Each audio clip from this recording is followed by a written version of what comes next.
On June 26, 2020, the U.S. House of Representatives voted to do something it had never done before. It passed a bill to create the 51st state by giving the U.S. capital, Washington, D.C., statehood. Members of the House of Representatives each represent between 500,000 and 1 million Americans. D.C.'s 700,000 residents are represented by this woman, Eleanor Holmes Norton. But she couldn't vote on the statehood bill because she's different from other members. She can speak on the floor and introduce bills, but she can't actually vote. Americans in territories like Puerto Rico and Guam are also represented in Congress by delegates who can't vote. But Americans in these places don't pay federal taxes to the U.S. government. D.C. residents do. In fact, in D.C., the average person pays more in federal taxes than in any state. And they're not happy about it. It's why D.C.'s license plates say taxation without representation. President Trump has promised to block Washington, D.C. from becoming a state, so that House vote was mostly symbolic. But Washington, D.C.'s residents are clear on what they want. So will D.C. ever actually become a state? And should it?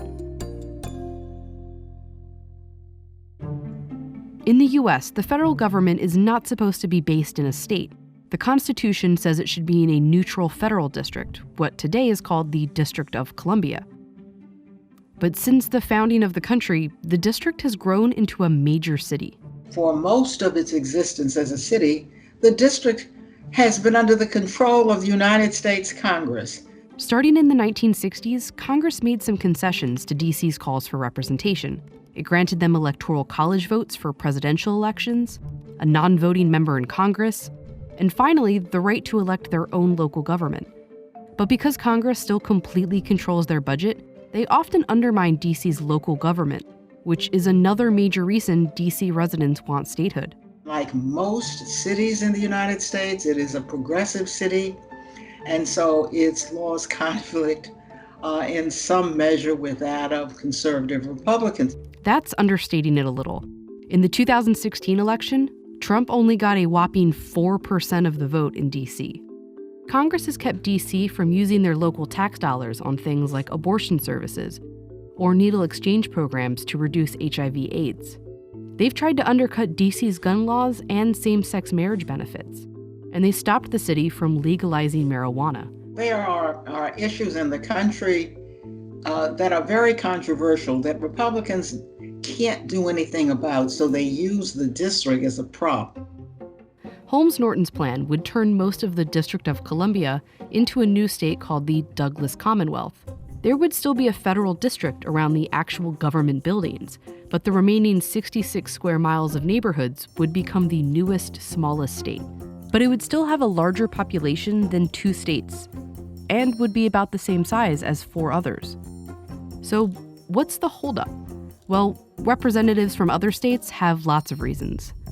The Founding Fathers did not intend for Washington, D.C. to be a state. Washington, D.C. is a city, not a state. There is no manufacturing. There is no mining or logging. But it's not a coincidence that every representative speaking out against statehood here is Republican.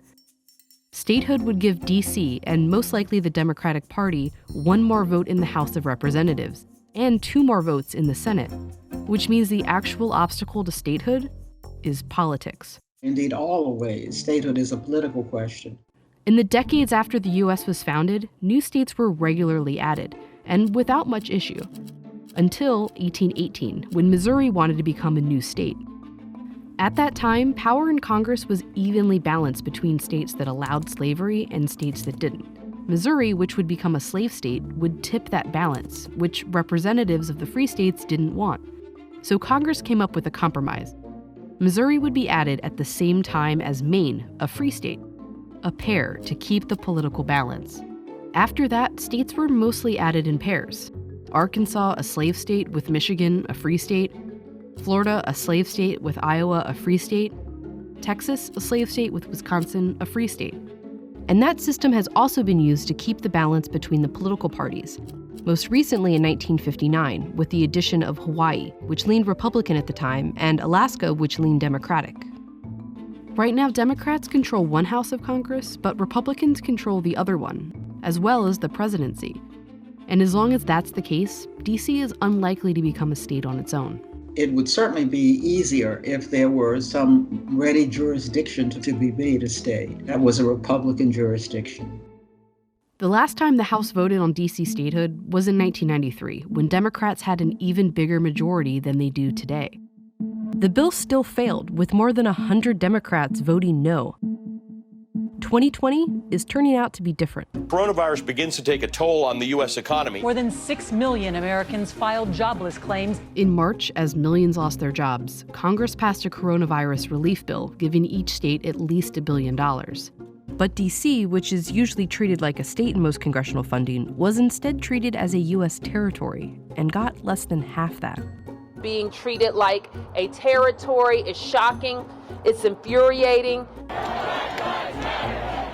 In June, as protests against police violence spread across the country, the National Guard patrolled parts of the city. That kind of occupation would be illegal in every state, but not D.C. There shouldn't be troops from other states in Washington, D.C.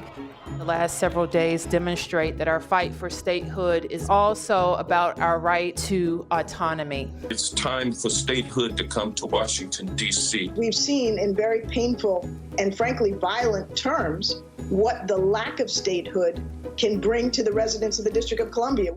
Right now, the people in charge of the federal government oppose D.C. statehood, but it only takes one election to change that. My own grandfather became one of the first African Americans in the D.C. Fire Department. His father, Richard Holmes, was a runaway slave from Virginia. He walked to freedom, but he didn't walk to equality, so I figure I'm picking up where he left off. He got us to freedom. He got the Holmes family to freedom. Now I've got to get the Holmes family and all my constituents to equality.